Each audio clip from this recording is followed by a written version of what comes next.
আপনি কি জানেন রমজানে হযরত মুহাম্মদ সাল্লাল্লাহু আলাইহি সাল্লাম কি খেয়ে ইফতার করতেন ও কি খেয়ে সেহরি করতেন? কোন খাবারগুলি বেশি খেতেন? তিনি কি অনেক রকম আইটেম খেতেন নাকি ছিল খুব সাধারণ বরকতময় খাবার? এবং আমাদের কোন খাবারগুলো খাওয়া উচিত? আজ আমরা সহিহ হাদিসের আলোকে জানব রাসূল সাল্লাল্লাহু আলাইহি সাল্লাম এর ইফতার ও প্রিয় খাবারগুলি। ভিডিওটি শেষ পর্যন্ত দেখুন, কারণ শেষ অংশে থাকছে একটি গুরুত্বপূর্ণ শিক্ষা। রমজান মাস এলেই আমাদের ইফতার টেবিলে কত রকম খাবার থাকে, পেঁয়াজু, বেগুনি, হালিম, শরবত, আরো নানান রকম খাবার। কিন্তু কখনো কি ভেবে দেখেছেন কোন খাবারগুলো বরকতময় খাবার? কি খাবার খাওয়া উত্তম?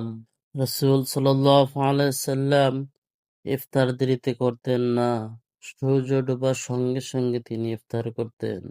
রাসূল সাল্লাল্লাহু আলাইহি সাল্লাম যেসব খাবার পছন্দ করতেন তার মধ্যে এক নাম্বার হলো খেজুর। তিনি খেজুর দিয়ে ইফতার করতেন।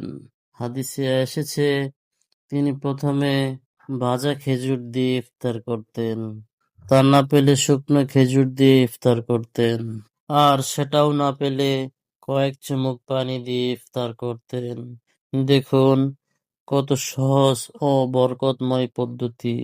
আজ আমরা হয়তো 10 থেকে 15 রকম আইটেম ছাড়া ইফতার কল্পনাই করতে পারি না, কিন্তু বিশ্বনবী সাল্লাল্লাহু আলাইহি সাল্লামের ইফতার ছিল অত্যন্ত সরল ও সহজ। রমজান হোক বা অন্য সময় তিনি বিলাসী খাবার পছন্দ করতেন না।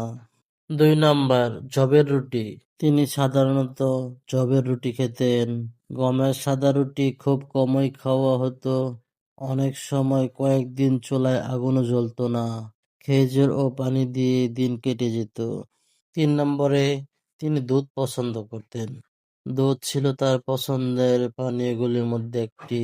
তিনি দুধ পান করতেন এবং আল্লাহর কাছে বরকতের দোয়া করতেন।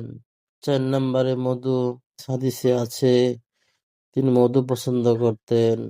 মধু শুধু সুস্বাদু নয়, বরং শেফাও রয়েছে, এতে যেমনটি কোরআনে উল্লেখ আছে। 5 নাম্বার, সিরকা, ভিনেগার। রাসূল সাল্লাল্লাহু আলাইহি সাল্লাম বলেছেন, সিরকা কত উত্তম তরকারি।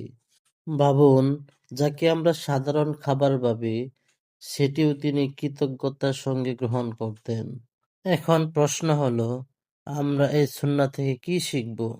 অল্প খাবারে বরকত, অপচয় না করা, পেট ভরে না খাওয়া।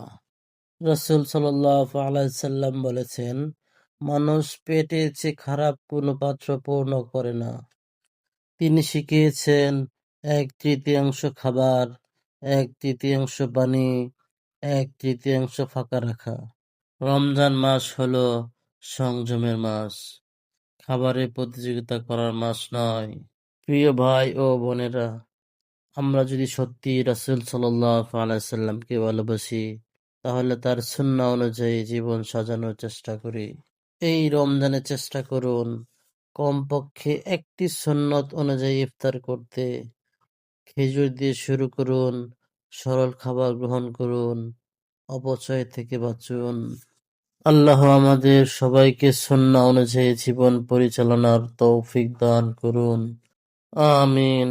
ভিডিওটি ভালো লাগলে লাইক দিন, ইসলাম প্রচারের স্বার্থে শেয়ার করুন এবং এরকম শিক্ষামূলক ভিডিও পেতে চ্যানেলটি সাবস্ক্রাইব করে রাখুন। আসসালামু আলাইকুম ওয়া রাহমাতুল্লাহ।